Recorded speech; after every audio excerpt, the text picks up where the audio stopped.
Cooking lesson, Wild Hog with Wood on a Grill. William Hovey Smith, 2022.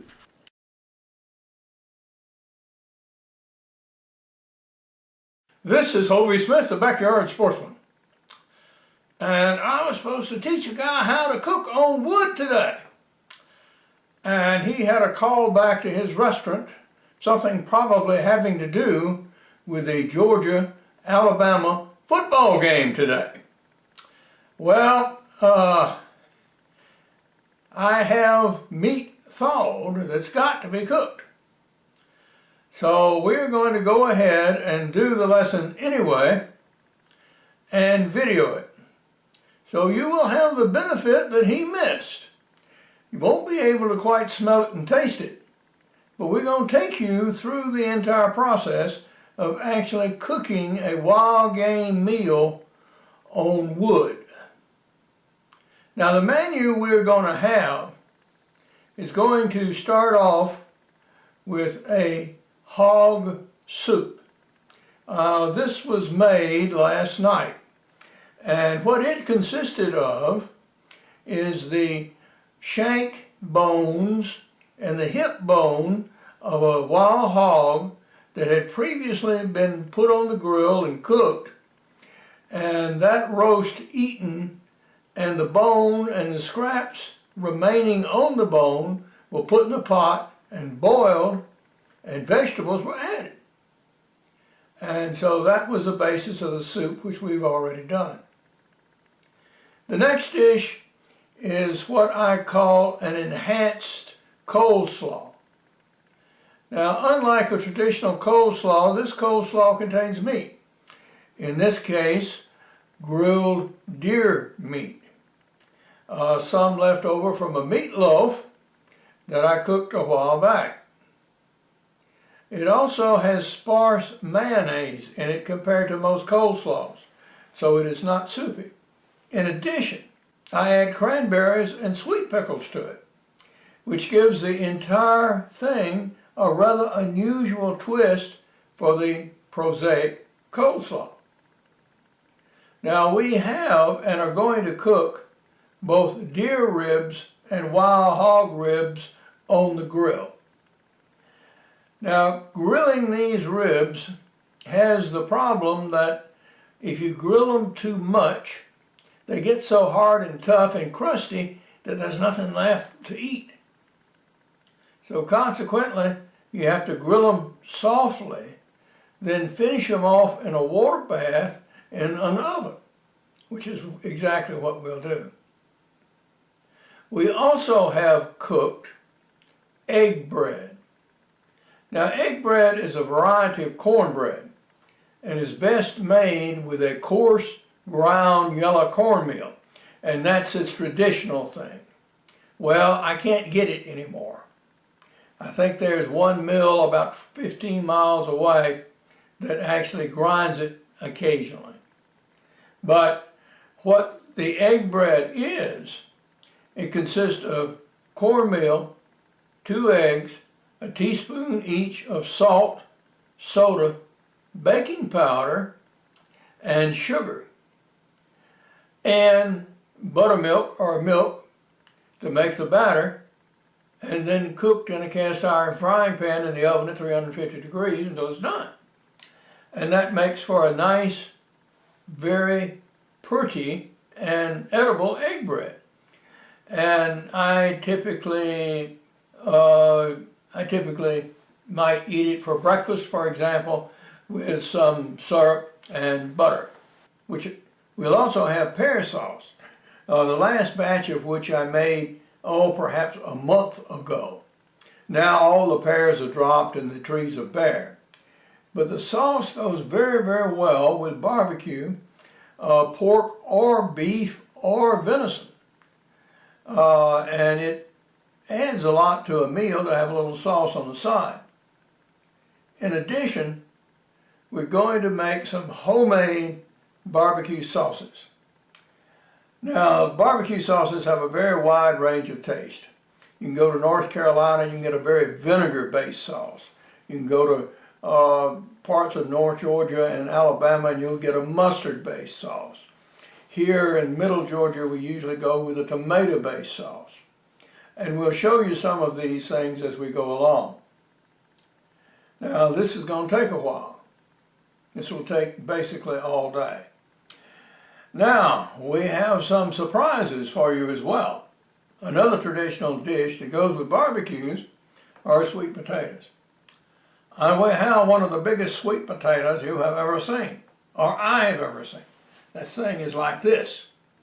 But, well, we're going to cook it two different ways. We're going to bandsaw it and grill it, and then we're going to take a portion of it and make a cup out of it and stuff it with barbecue and other things. So we'll have a stuffed baked potato as well as the bandsawed version. And so that's going to be the meal we're going to be working on. And next we'll show you the doings about the enhanced coleslaw. Here we have a more close-up view of the menu. And also you will see one thing I forgot, which was eggplant and peppers, which we're also going to grill.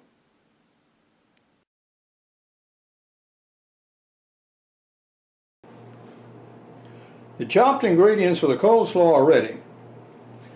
We have walnuts. We have about 3 olives.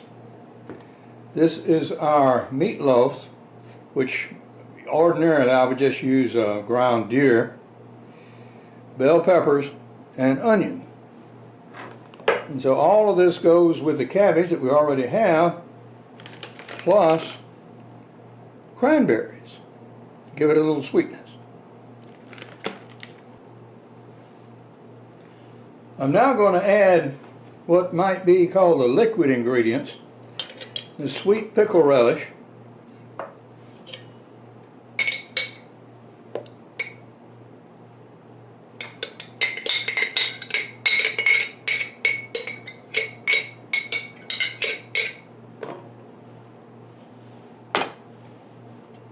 and mayonnaise. Now be cautious with the mayonnaise. The idea is here you want just enough to coat but not give a soupy kind of coleslaw.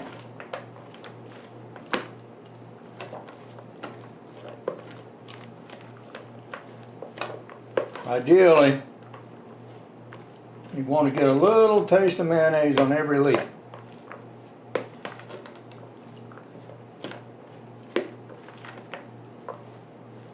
And it smells delicious, by the way. Okay, I think that is about right. Things that are already cooked include the egg bread here and the pear sauce, which you can see is somewhat chunky. And the small black dots in it are actually cinnamon and nutmeg. So that is already seasoned. On our grill here, which has been much used, the time has come to actually build a fire. So we're going to be about that. When you're starting your fire, you're probably going to use paper to start with. And if you do, you want to use white non-printed paper, because printed papers have heavy metals in them that you really don't want in your meat.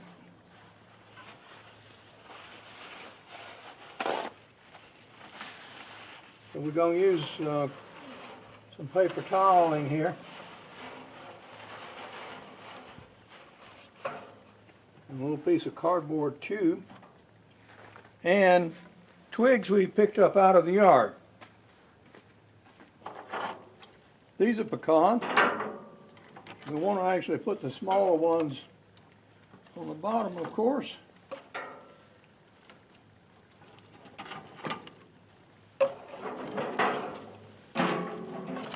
Save these for later.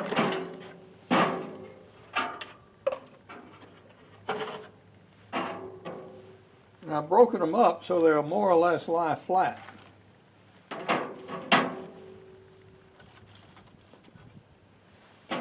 Okay.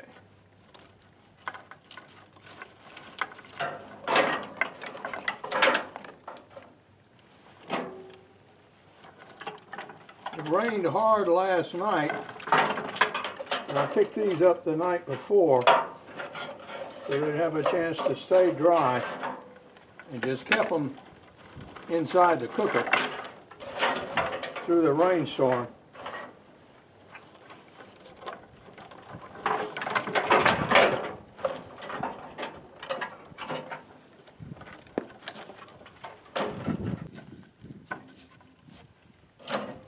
And now we have them stacked, the smallest on the bottom, largest on the top. And we'll see if we can get some action here.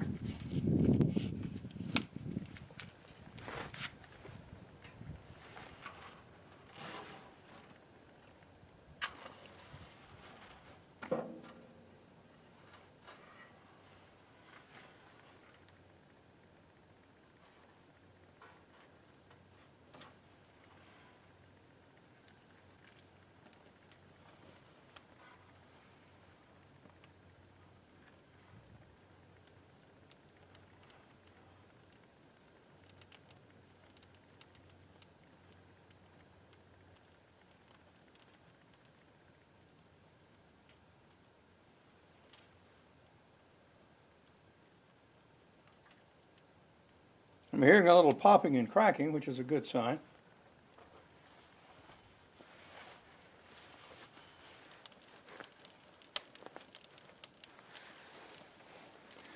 We have accomplished, I believe, a one-match start.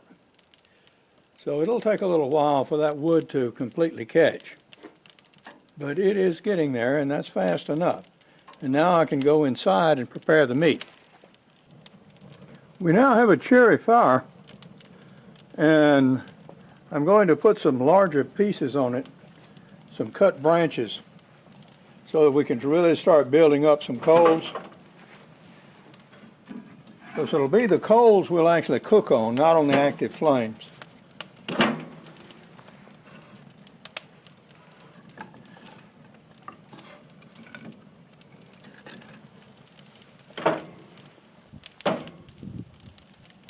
That last piece of split wood I put on was a piece of cherry. Whilst our coals are getting ready, we're going to make up the barbecue sauce. And I'm going to use a porcelain container here rather than metal, because the sauce will absorb a metallic taste. I've used a can of tomato sauce to start it.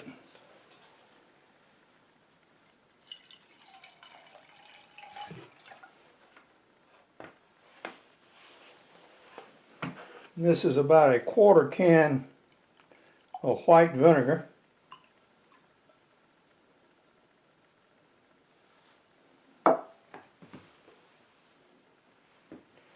And we're going to sweeten with honey.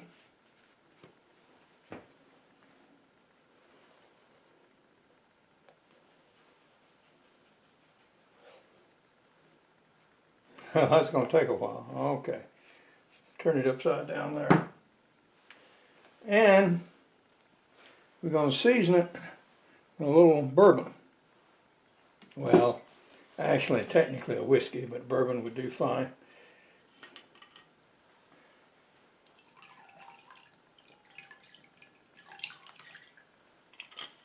Bourbon and whiskey are pretty strong seasonings, so you really don't need that much. And so we stir.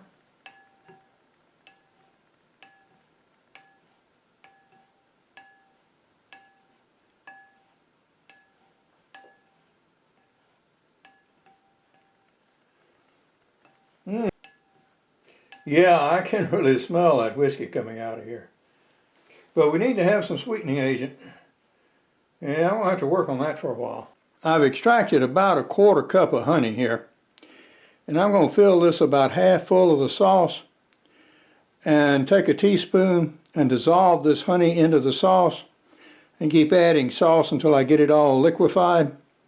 Otherwise, it tends to sit in the sauce just as a hunk and hang on the end of your spoon and is not evenly distributed.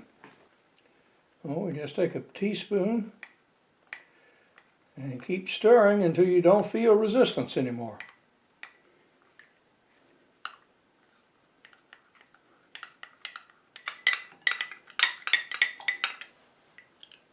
Okay, that be done.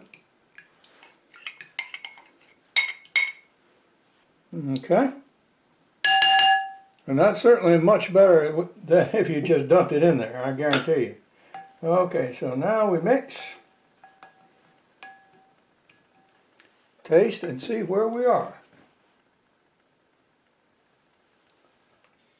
The balance between the sauce and what you rub on the meat is that I'm going to put salt and pepper on the meat.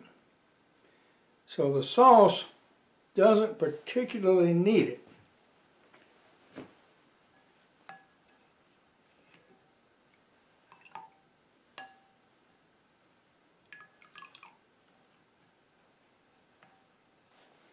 That is a little thin, so I'm going to cook it down a little bit and let some of the liquid evaporate.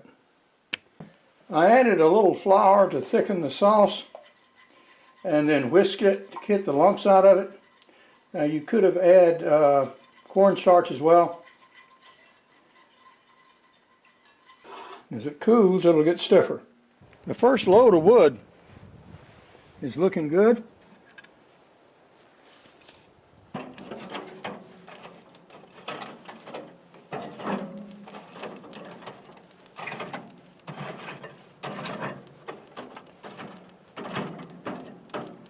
It's not quite enough coals to do what I want to do. So I'm going to add another layer and do another burning.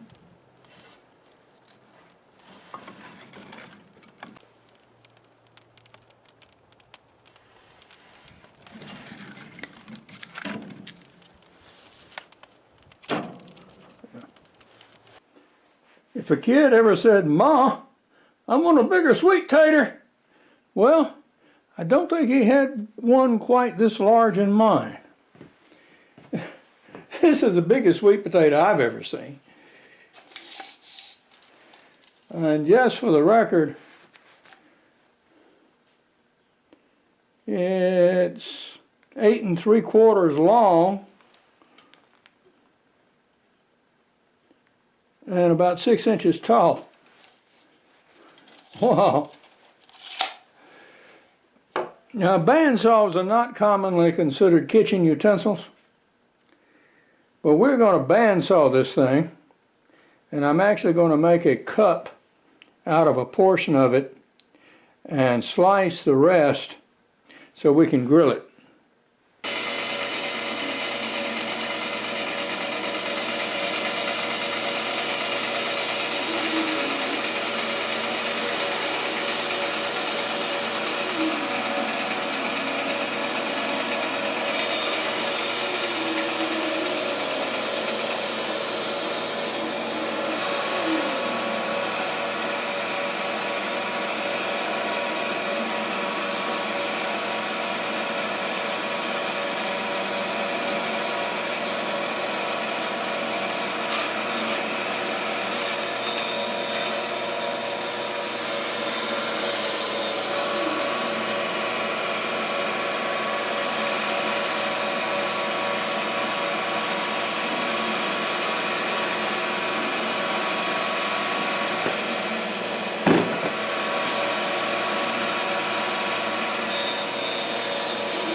That's coming out pretty clean.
And this is going to be our cup.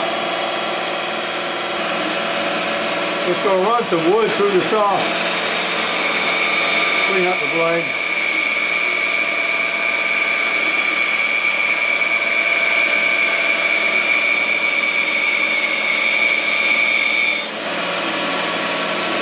A barbecue sweet potato cup is now going into the oven to bake.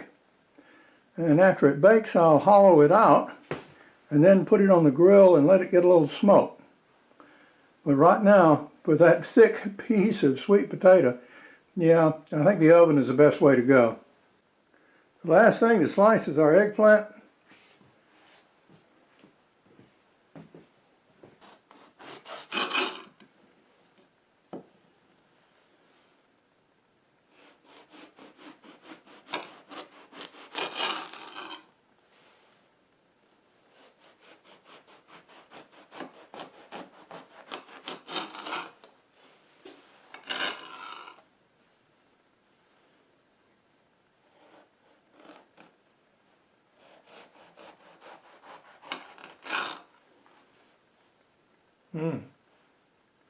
This eggplant is pretty dry.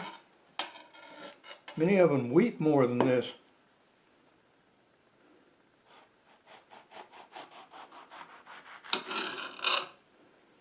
Okay, good.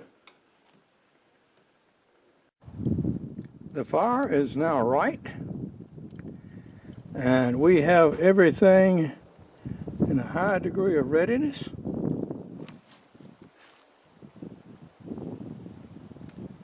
So we can proceed to put some food on the fire. Got our first loading done. So we're going to close this up and let it get started a little bit. Well, the temperature on the grill says it's getting up to 225 degrees, which is a slow cook. And that's fine. What I think I'm going to do with this largest set of pork ribs here is to go ahead and put them in the oven and get them started. I'm an author, mostly of outdoor books, but I do have some significant business titles. In my outdoor books like Backyard Deer Hunting, I have recipes as well as in extreme muzzleloading. And for fish, I have recipes in practical bow fishing. My most recent business book is Make Your Own Job, Anytime, Anywhere, at Any Age. In this book, I talk about individual entrepreneurship and how a person can conceive of and enact his own company. My novel, Until Death Do You Part, An American Family Meets Their Sicilian Cousins, features a Louisiana family who goes to Sicily. And when they arrive on Monday, they are informed that their two sons will be married to two women they've never even heard of on Friday, or none will leave the island alive. We've taken up what we've cooked. We've actually laid a fresh layer of wood on top of the coals. And we're going to let that burn down, and then we're going to put that other rack of ribs on it. We've flipped everything and put barbecue sauce on both sides of the ribs. And actually things are progressing pretty rapidly. Yeah, a lot of these are looking like they're getting near enough to take off and then put in the oven and just let rehydrate and heat for long, slow cooking. Although Hound Dog thinks those ribs are ready to eat right now, they need more cooking yet. We're going to cook them in moisture and soften them, and so make them really tender. Well, it's now mid-afternoon, and we've got our big slab of ribs on here. These are pork ribs, and so we're going to let them just stew for a while. I put the ribs in this turkey roaster at 250 degrees for about 2.5 hours with moisture, and that allowed the dried out meat on the ribs to rehydrate and actually become fork tender. So now the ribs are ready to serve. Taken straight off the barbecue, they were edible and done, but tough. And this is a necessary step for tenderization. Under ideal situation, the ribs here would be just gently reheated and served, but I can't eat all these ribs, that's for sure. So I'm going to do two things. One is remove the excess fat, such as here, and two, chop it up so I can fill our sweet potato barbecue cup. So we shall get started here.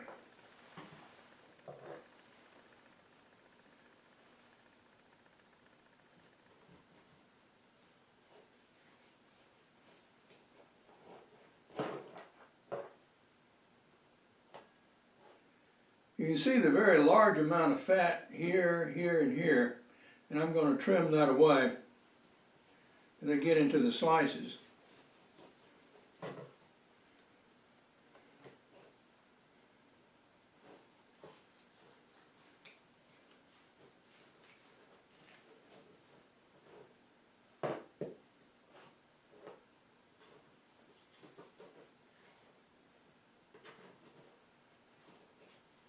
Extracting the meat from a set of ribs like this is a time-consuming business. It's probably something no commercial restaurateur would ever do, just because of the labor involved. But rib meat tastes a little different on a hog. It's a little fattier than the leaner cuts from the inside of the hams, for example. And it carries a lot of taste because of the large surface area exposed to smoke. So we're going to continue with it. And we are going to add some sauce to it before we do anything further. The technique for stripping the meat off these ribs is to take your knife and then cut this way so you get the surface meat all from above the ribs. Then take your point and on this edge push down, and you can usually break the rib free. Pull it off. Then you can get at this meat that's between the ribs by just scraping down with your knife blade. I can't say this is so much cutting as actually scraping.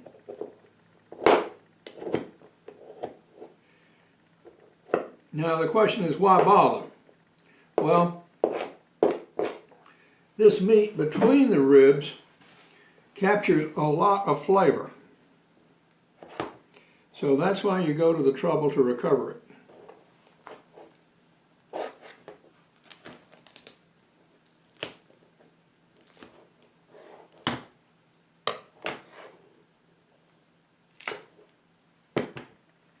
And yeah, this is sort of a messy, greasy business, but that's just the way of it.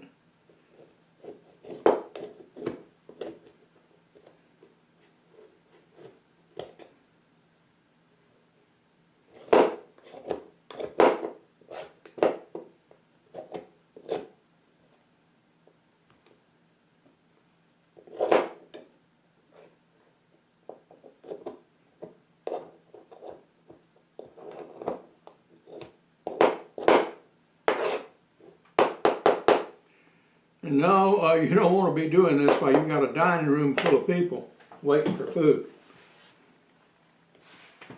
These remaining small ribs are just going to be pulled apart with the fingers like this and eaten with or without added sauce as finger foods in, well, caveman fashion, I guess, but they're good nonetheless either way. We are now going to complete our barbecue stuffed sweet potato here. We have the meat from the inside of the sweet potato, plus raisins, plus a little dash of vanilla, and we're now going to add our barbecue. I didn't have quite enough of my sauce left over, so I added a touch of Carolina Gold here to finish it out. And it gave it a desirable tangy taste that I wanted. Okay.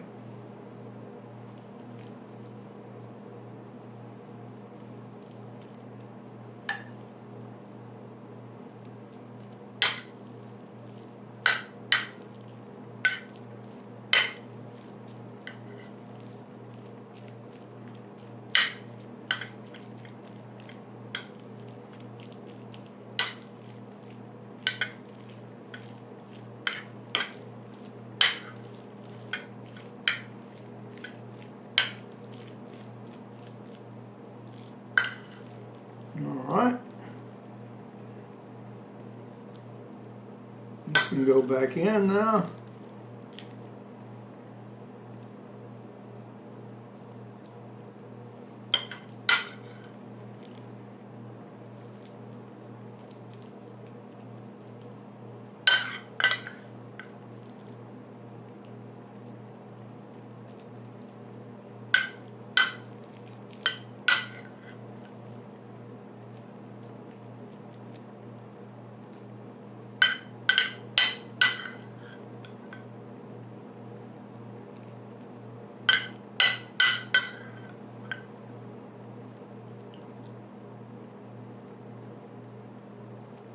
A little smoothing out here.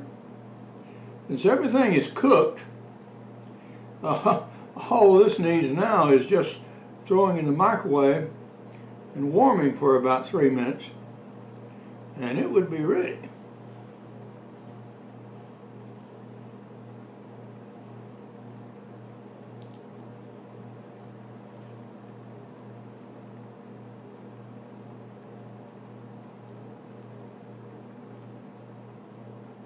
This completes our lesson on cooking wild game with wood.